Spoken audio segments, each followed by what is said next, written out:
Okay. This is open. Okay, we have everyone here now in Rome at 3:05 p.m. We have Dr. Edivelto Volpi, Dr. Mike Tuttle, Dr. Ian Witterick, and Dr. Brian McIver on our panel.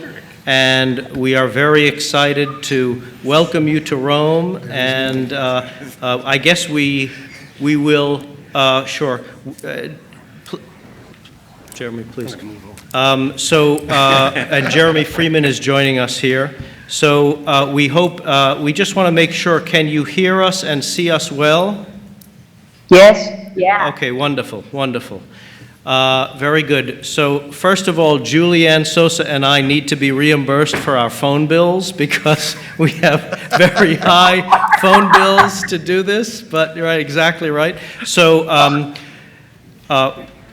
I'm Greg Randolph, and I've introduced our panelists. Jeremy Freeman and Marco Raffaele have joined our panel, and so we have 4 cases we would like to review. And but first, we would like to welcome you to Rome, and please go ahead and introduce your faculty there. Well, thank you, Gregory. This is Gabriela speaking. Can you see me? You can't see me. You don't lose anything. No. Tell him. Give him a thumbs up, Greg. We can see you. Yes, we can hear you and see you very well. Thank you. All right. Thank you very much. This is Buenos Aires, 10 o'clock in the morning. And huge time difference. And I am with Ana Luisa Maya. She's the president-elect of LATS. I am the president of LATS. Hello, Rome. How are you? And I am delighted to introduce our faculty. And I'll put my glasses for this, which is Dr. Pedro Sacco. He's Associate Director of the Surgery Department and Chief of Head and Neck Surgery Service of the Austral University Hospital. And he is also the Vice President of the Argentine Academy of Surgery, and he has a very big title now, which is Academic of the Medicine National Academy of Argentine. And I will introduce someone that is very dear to you, which is Julianne Sosa. Dr. Sosa is a Leon Goldman, MD, Distinguished Professor of Surgery and Chair, Department of Surgery. She's also a professor of the Department of Medicine, University of California at San Francisco. So they will be the panelists from LATS. Wonderful. Our plan, so first of all, I want to congratulate all of us that this is actually working and we can actually hear and see each other. I think, as far as I know, this is the first intercontinental conference that I've participated in, especially as it relates to thyroid cancer. So congratulations to all of us. Let's hope the signals keep running along through. But so we have 4 cases. I will, with Brian McIver, present 2 of the cases, and then your colleague, who is here with us, Edivelto Volpi, will present 2 cases. We should be able to convert our camera to the slides there. Can you see the slide? Yes. Okay, wonderful. Okay, so we will start with the first case then. Please go ahead. Next slide. Next slide. Okay, we start with Case A. Case 1 has 2 parts. It is a 73-year-old female who presented with a cough in the setting of weight gain. And because of those reasons, because of those symptoms, she had an ultrasound. So I would, aside from that, no thyroid malignancy risk factors. Dr. Tuttle, do you typically work up cough and weight gain with an ultrasound? As a general rule, in the United States, yes, we do. It's new. It's in the new guidelines, not the Haugen ones, but no. But this is really common, right? Any symptom that people get, even if thyroid function tests are normal, they get an ultrasound. So no, hopefully this wasn't in my clinic. So. Somebody asked, do we do colonoscopy also? Yeah, it's one of our minimally invasive surgical approaches. That's correct. Can we ask, does anyone on the LATS panel have any comments? No comments. No. We do it always an ultrasound, but not an ultrasound. Another time. Okay. I like Pedro. Yeah, now. So, the investigation revealed a 7-millimeter hypoechoic hypervascular microcalcified nodule that was needle-as positive for PTC. So, Dr. Freeman, can you tell us what should we discuss with the patient at this point? Yes, so this is an incidental finding of a papillary thyroid cancer. Unfortunately, this raises a lot of anxiety, usually in patients, and a 7-millimeter papillary carcinoma in our jurisdiction occurs in about 25% of patients. So this is not an unexpected finding in whatever jurisdiction you're at. Patients obviously going to ask me, what do we do about this? And a lot of the therapeutic stuff that we tell patients is how you sell it. And what I usually do with this small lesion is tell patients that there is a study or several studies from Japan that tell us that surveillance, active surveillance is an option in treating these patients, but obviously anxiety sometimes plays into the picture, and patients want to know if surgery is an option too. And I say, of course, surgery is an option, but I would try to intensely convince this patient that active surveillance is the best option for this lesion. So, Anna, can you make, would you like to make any comments? Anyone of the faculty in Buenos Aires? Yeah, I actually would. This is Julianne Sosa. The only thing that I would ask is if you could show us the ultrasonographic images. You say that the patient has a cough, and certainly if this was a papillary thyroid microcarcinoma in a posterior position with potentially extrathyroidal extension, or if it were abutting on the recurrent laryngeal nerve, there could be an association between this thyroid pathology and the symptoms. I think it not particularly likely, but I do think it is important always to look at the anatomy of the gland. So, not uncharacteristic of Julie, she has got right to the central issue of this case. This is the ultrasonographic picture which shows the yellow of the egg, the small nodule solidly within the white of the egg, the thyroid lobe. And so laryngeal exam, I didn't mention, was normal. And so would you say, Julie, that this nodule was at risk for extrathyroidal extension? What are your thoughts, Greg? It looks pretty solidly encompassed with thyroid tissue. I think the nerve is protected by a good centimeter of thyroid parenchyma. Yeah, so I think it's always just important to look at the anatomy of the gland, I guess is my point, and you did laryngoscopy to confirm that, and then the only other question would be to just look at the lymph nodes to make sure there's nothing exceptional around this papillary thyroid microcarcinoma. Let me ask the LATS panelists, what about if a patient presented with this ultrasound and had not come in with a needle biopsy, would you offer her needle biopsy? And if you did or didn't, would you describe your sense of whether this was a cancer or not based on the ultrasound? How would you describe the ultrasound, and would you offer needle biopsy, I guess would be my point. This patient came in with the needle biopsy already done, but if that hadn't been done, would you do it? This is a patient, this nodule is probably ideal for active surveillance. We yet do not have an active surveillance protocol or program, but I think it is an ideal nodule, and if there is no notes in the ultrasound, I probably would advise active surveillance. So I'd like to now ask Dr. Tuttle if age impacts on the options that you would present with this patient? Again, now we go back to the reality. The patient had the ultrasound. She had this needled. Do you incorporate age, or what other parameters do you incorporate to determine whether this intrathyroidal low-risk micropapillary should be observed or not? Yeah, I think Dr. Souza hit right on the first thing. You can't decide whether a 7-millimeter nodule you're going to watch or not without looking at the images. It really is critical to know, and endocrinologists have to know where the recurrent laryngeal nerve is and the trachea, and that's all part of the learning process.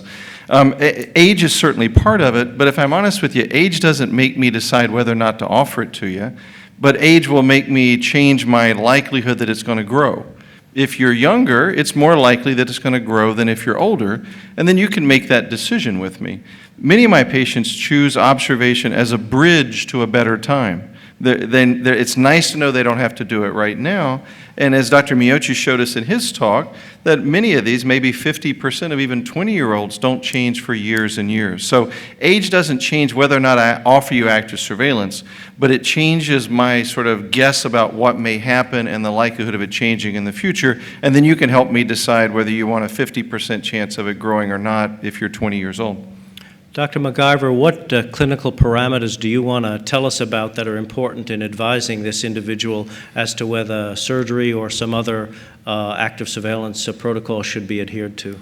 Well, I really would like to re-emphasize Julianne's point about the importance of the lateral neck, because although most of these papillary microcancers are isolated, intrathyroidal, and node negative, you do occasionally see a papillary microcancer with bulky cervical lymph nodes and distant metastatic disease. It would be a terrible shame if her cough was being caused by metastatic disease into the lung. So at the very least, mapping the lateral neck. Now, in Florida, in the United States, for the most part, a thyroid ultrasound done by radiology does not look at the lymph nodes in the lateral neck, and a lateral neck ultrasound does not look at the thyroid gland. So we actually have to order that as two separate tests, and I think that's just worth keeping in mind. So I wouldn't offer observation if this had lateral neck node disease. Very unlikely, but possible.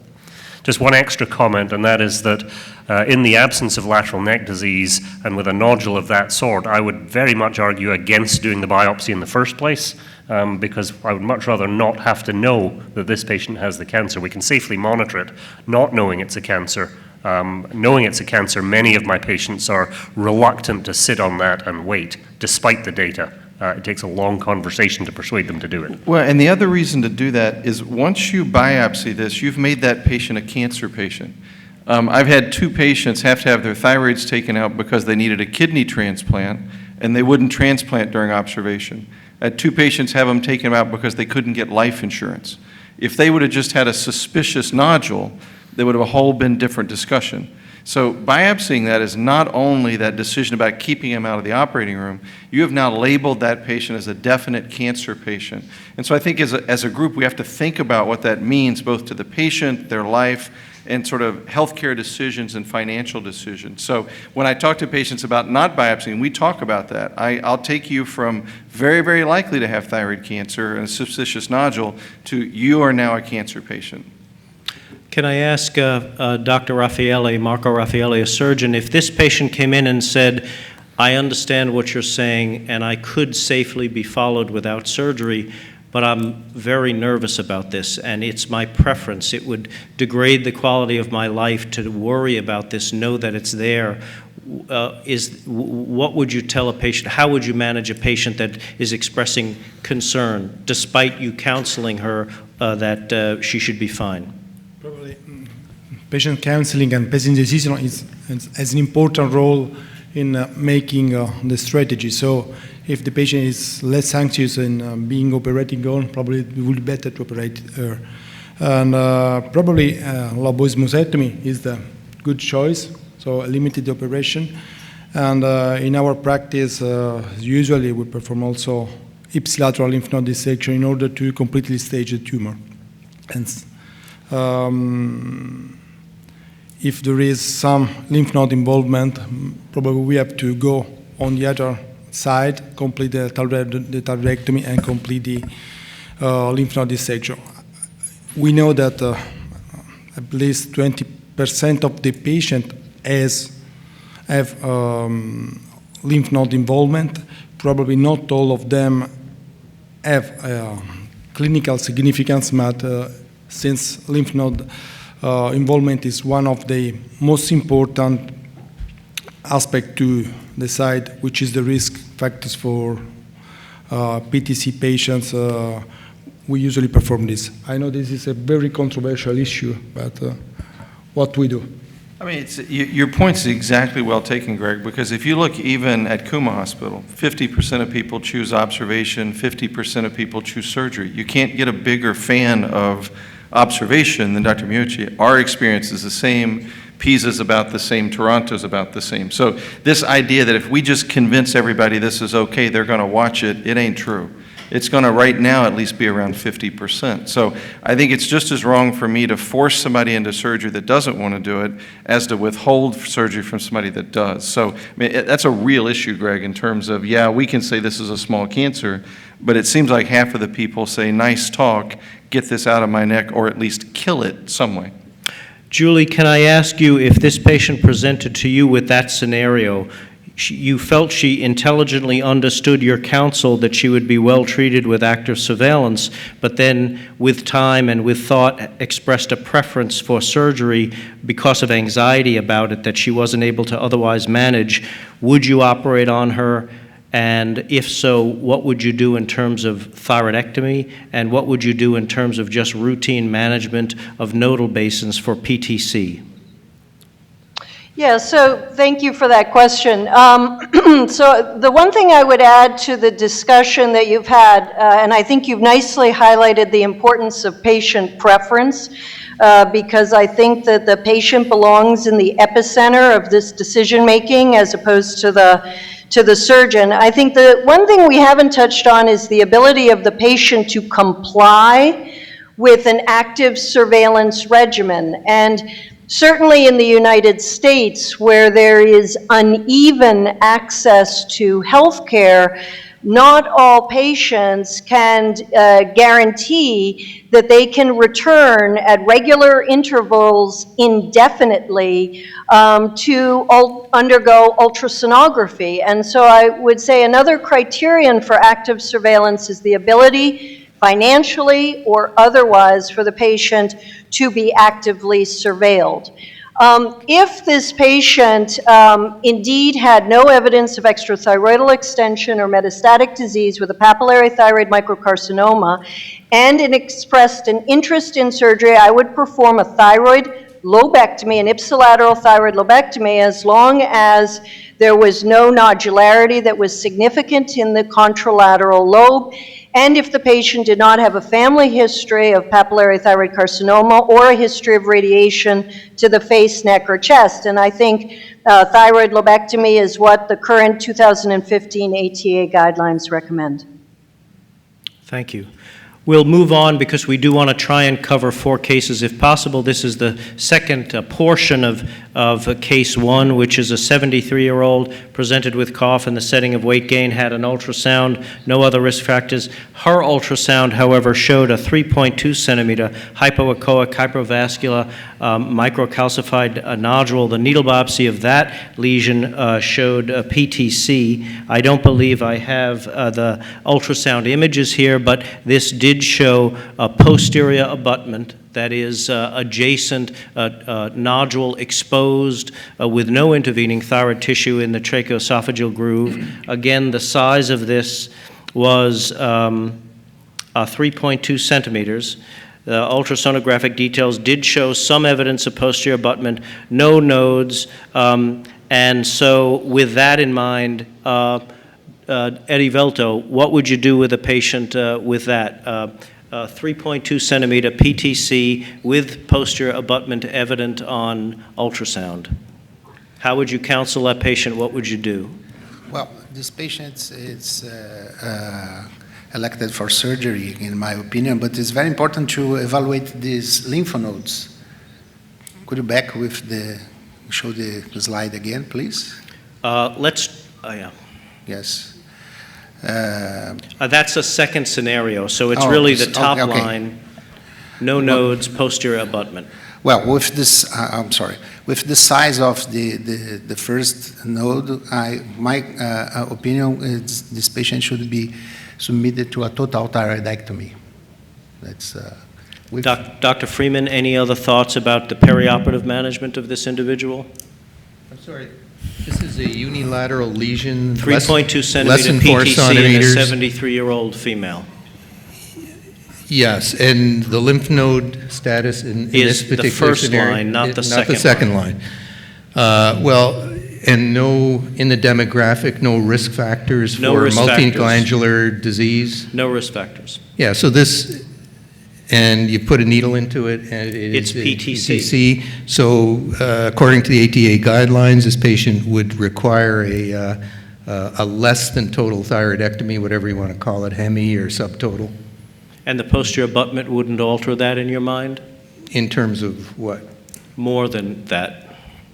No, I think you can safely get around this thing using a So, subtotal Ian, thyroidectomy. what would you, so he would prefer to offer a lobectomy. What would you think about perioperatively, and what would you talk about with the patient? Well, perioperatively with the posterior abutment, you're going to be thinking, is there potential nerve adherence, invasion, tracheal invasion? So you want to know the preoperative laryngoscopy, what's happening with the vocal cords. I would typically do a CT with contrast to look for tracheal invasion.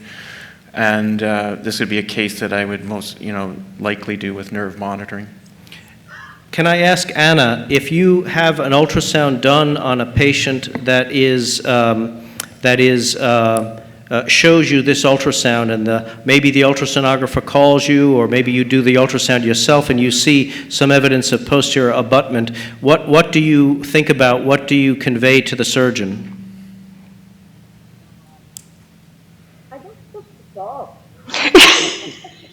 So hello everybody. So I would think that I would agree with Erivelto, and I would go to a total thyroidectomy. Okay, very good. Can we go back to the slides? Now I'm going to modify the case just a little bit.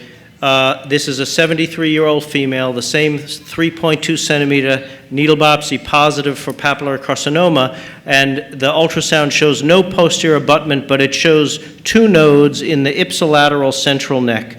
One is 6, one is 7 millimeters. There's a question on the ultrasonographic report of microcalcification. Brian, how would you interpret that report? Would you want to gain more information? Would you base your surgical plan recommended to the surgeon based on this information? What would you do? So obviously, the larger the primary tumor with papillary cancer, the more likely you're going to have nodes involved, especially central compartment nodes, very, very common in tumors over about 2 centimeters. So the presence of these little things that look suspicious at some level almost certainly will represent central compartment lymph nodes. Of course, as Mike said, getting used to looking at the images, something that surgeons do routinely, but endocrinologists have not necessarily been in the habit of doing, so I definitely want to take a look at those images myself. But my radiology group is pretty effective at looking at lymph nodes in thyroid cancer, and so if they tell me there's a suspicious lymph node, the chances are I'm going to not disagree with that. Now, the next question is, what are you going to do? What's that going to do to change your surgical approach? Because, of course, central compartment lymph nodes do not carry the same prognostic implications, even for recurrence, as do lateral lymph nodes, for example. And bulky lateral lymph nodes in older people may actually have a survival disadvantage where you're going to be much more likely to want to use adjuvant therapy, whereas some microscopic central compartment lymph nodes mean nothing to me, really. And so I would still be comfortable if I was planning to offer a lobectomy to that patient, then the presence of these little lymph nodes would not necessarily divert me from that course.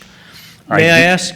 Go ahead. Julie, may I ask you, you have that ultrasound report, and so basically in summation, 3.2 centimeter PTC, 73-year-old female, no posterior abutment, but at least a question of some suspicious nodes in the ipsilateral central neck. So how would you counsel the patient as to what you would do? And would there be if I find this, I'll do this, if I find this, I'll do that? How would you actually counsel a patient as to your plan? What is the starting TSH, Greg? It's within normal limits, 2.5. No, No, so, yeah, it's within normal limits, but I guess, my question is, what is the likelihood of the patient, avoiding thyroid hormone supplementation if a lobectomy were to be performed in order to adequately counsel the patient? I guess what I would say, I just returned from Japan, and perhaps I'm a little colored by that visit, but I think based on the size of the tumor, we continue to be able to offer potentially two options to the patient, lobectomy or total thyroidectomy. Even if micrometastatic disease were to be encountered in the ipsilateral central neck, the Japanese and others would argue that you could perform ipsilateral thyroid lobectomy with an ipsilateral central lymph node dissection, and potentially the patient's survival would not be impacted by not completing the thyroidectomy and administering adjuvant radioactive iodine. So, I would probably have a rich conversation with the patient, make sure that we had all of the data, what the status of the lateral compartment is, what the starting TSH is, but I think we have options. And would you discuss that plan with the endocrinologist? Yeah, I think optimally, all of these conversations are held in a transdisciplinary setting like a tumor board, which shouldn't just be conducted in the postoperative setting, but also in the preoperative setting. Yeah, very good point, because, what we do or don't do becomes the burden of the endocrinologist postoperatively, assuming it's the endocrinologist that's following the patient. Okay, very good. Can we go back to the slides? And I want to transition to the second case. Edivelto, would you come up and present that case?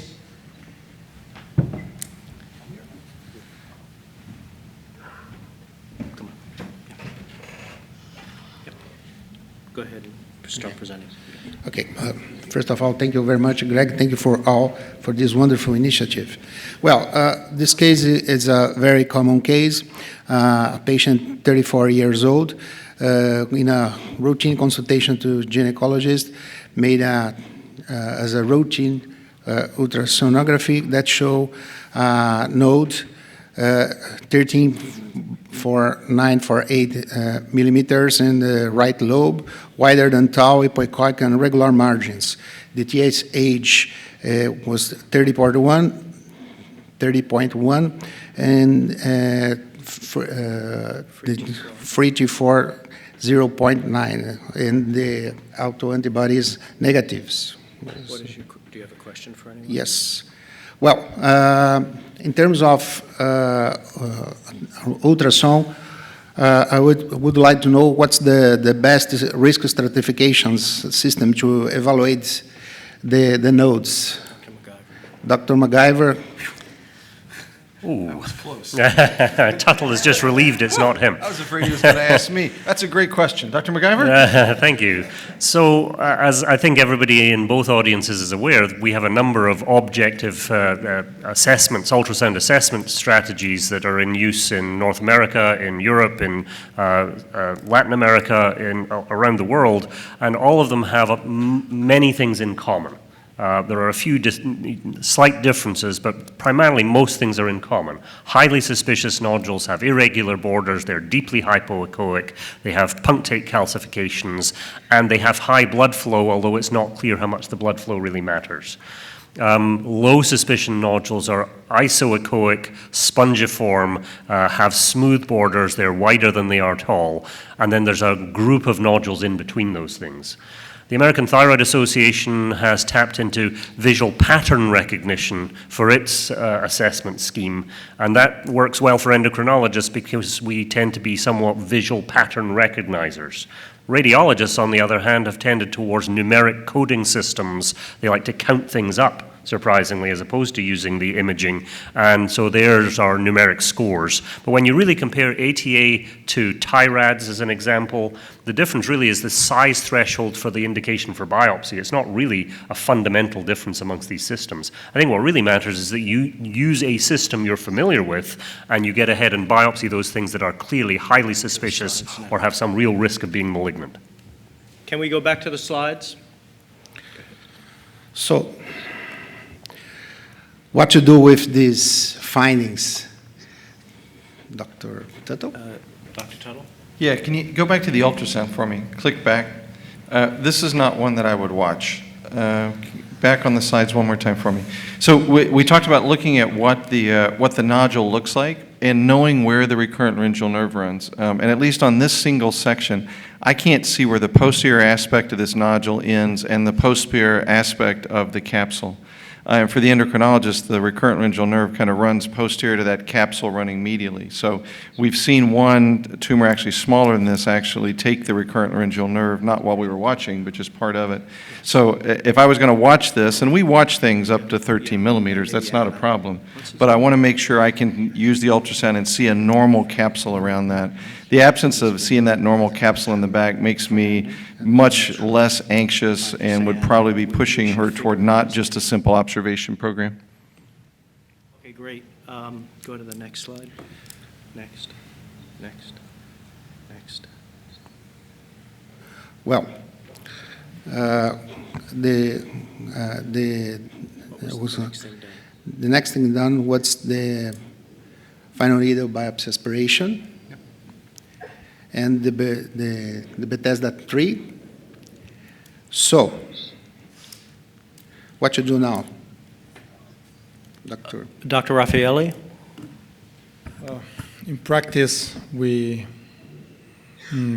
propose follow-up for this kind of patient because it's very unsuspicious nodule. It's not so regular margin, the single picture we have from the US scan, but probably in clinical practice, common clinical practice, we start to follow up.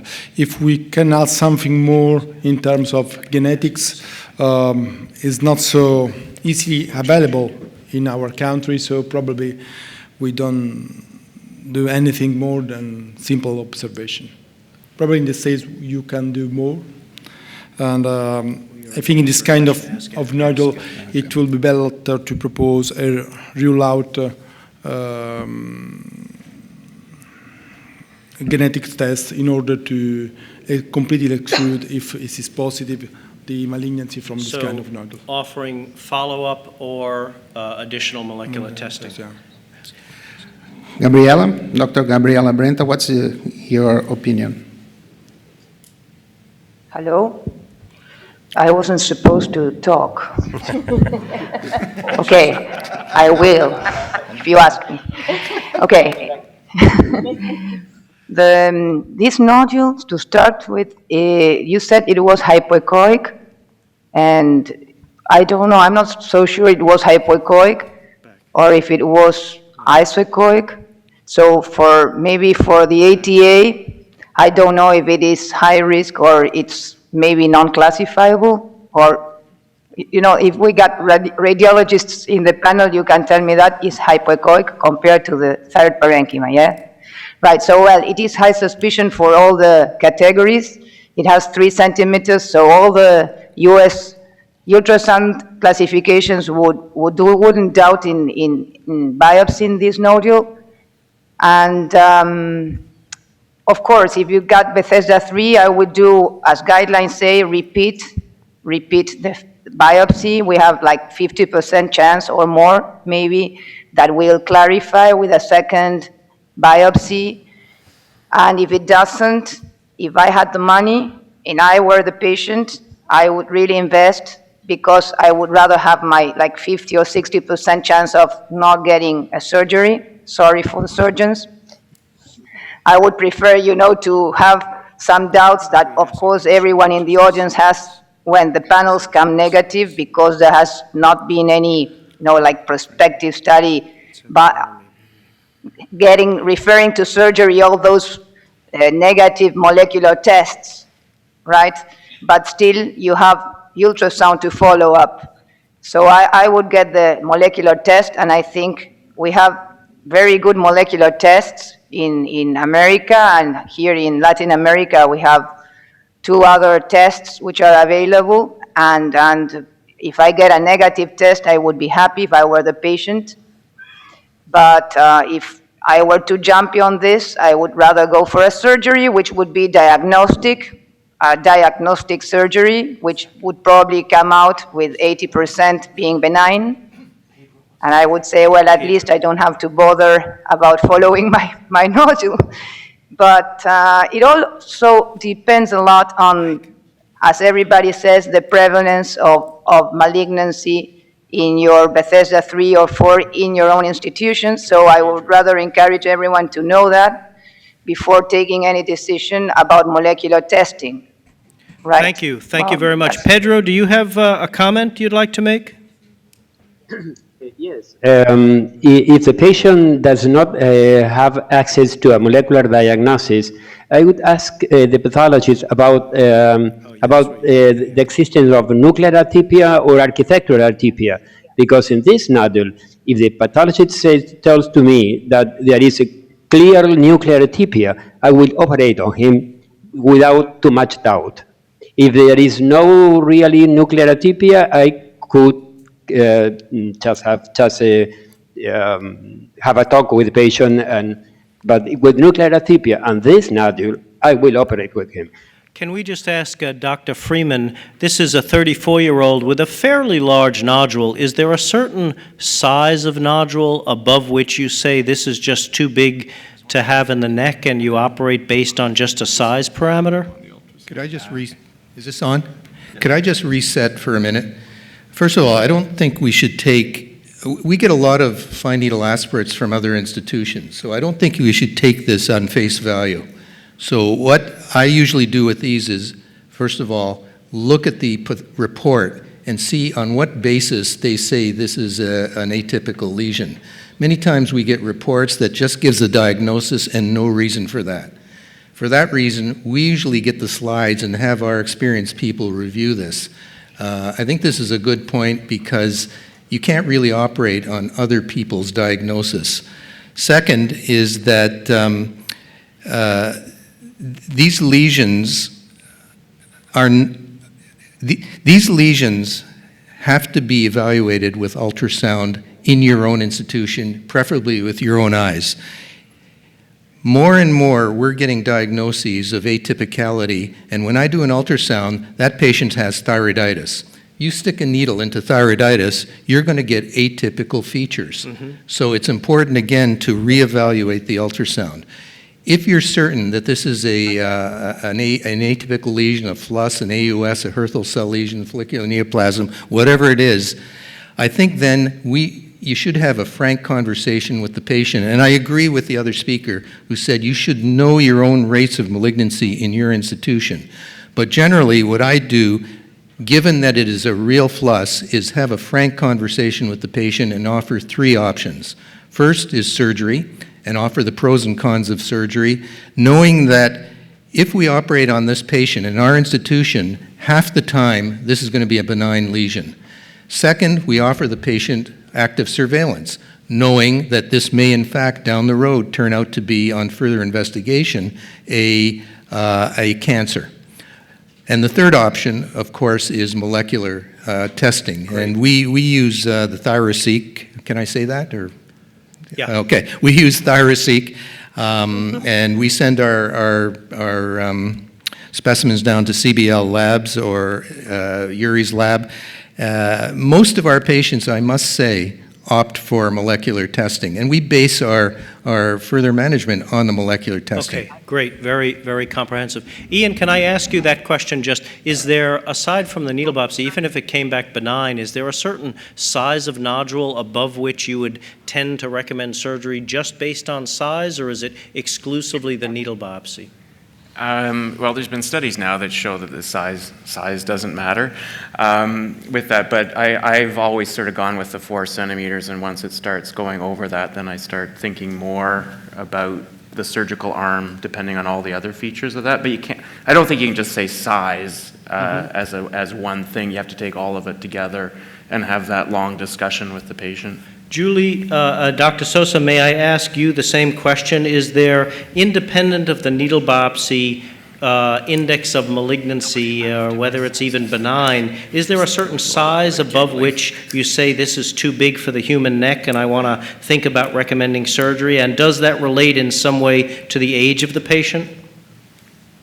Yeah, so, I mean, it's a mixture of factors, right? And that's what we have to do as clinicians, is put them all together into an algorithm. I mean, size is associated potentially with risk of malignancy, particularly around Hürthle cell nodules and Hürthle cell neoplasms.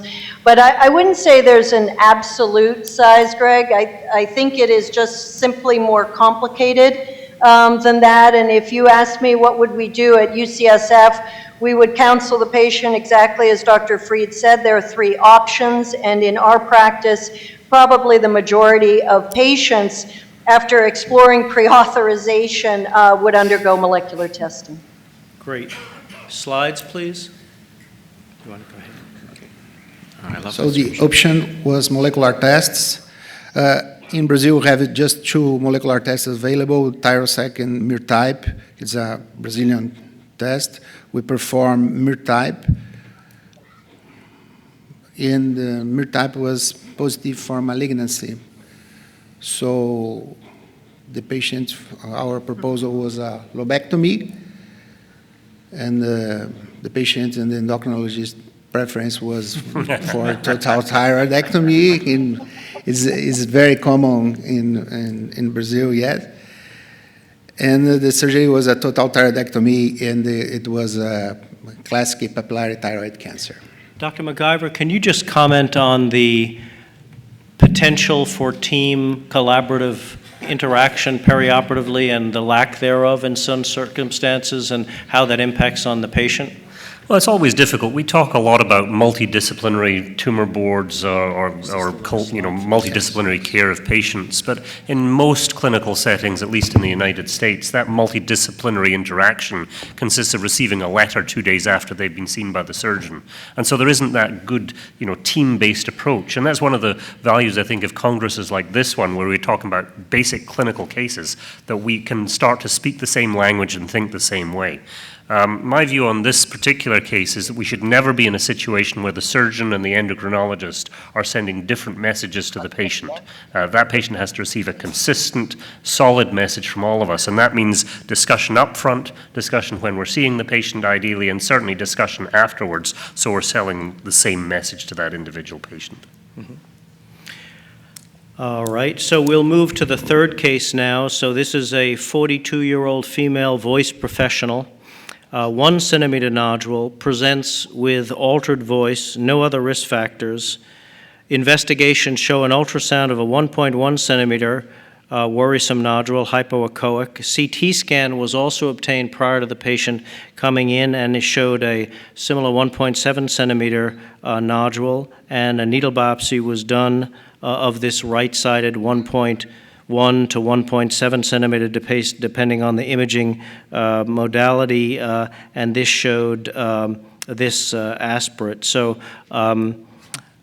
Gabriella, can you tell us what you would do in this circumstance? Sorry, I was looking on the phone. What again? Doesn't want surgery, less, he really All right, needs so it was a 42-year-old voice professional. 1 centimeter, right? It ranges, depending on the ultrasound versus the CAT scan, on about just between 1 and 2 centimeters. The ultrasound report is hypoechoic, hypervascular, microvascular. The needle biopsy was done, and it shows this aspirate, which shows nuclear clearing and nuclear folds, and was felt to be nuclear. Yes, please. Greg? Yes, Julie. Greg, what does the laryngoscopy show? Yes, good point. My question. And so, before I go over that, this is the CAT scan that the patient had when she came in, showing this. And Julie, I don't know, this is asking you to look at a CAT scan across the Atlantic Ocean, I guess, so this is maybe not going to project well, but this did show some medial abutment of the lesion adjacent to just the lower edge of the cricoid cartilage right there. So what would you, how would you... On the CAT scan, Greg, can you show us slices? Oh, that's a beautiful photograph. Yeah. That's a better photograph. Can you show us what the vocal folds look like on that CAT scan? Yes, these, I can't show you this is the only cut I have of the CAT scan. The laryngoscopy showed normal chord motion bilaterally. The patient, though, did describe some alteration in voice, and this was the axial scan of the most medial abutment region of the nodule was in this slice on the CAT scan, and this is at the first tracheal ring just below the lower edge of the cricoid cartilage. Yeah, so I mean, I think the concern here has to be that there is the potential for a locally advanced tumor while it is not large. The position, location, and the symptoms you're describing are obviously suspicious. So I think that has to be factored into the discussion you have with the patient.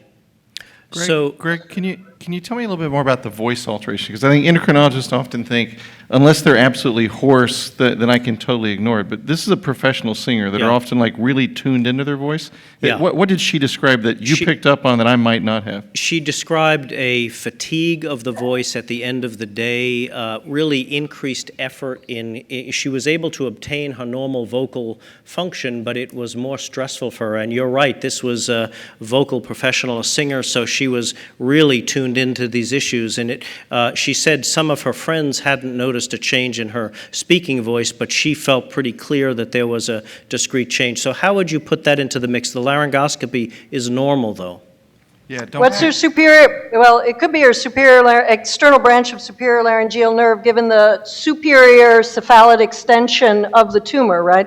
Absolutely, and that would be completely consistent with a normal glottic exam showing gross abduction and adduction normal, and yet could be consistent with a paresis or paralysis of the ipsilateral SLN, absolutely. So Ian, you're going to be taking this patient to the operating room. There's probably papillary carcinoma. It looks like there may be at least microscopic extrathyroidal extension. You have some visceral symptoms of invasion with voice changes, but you have a normal laryngoscopy. What would you think about, what would you plan, how would you counsel this singer?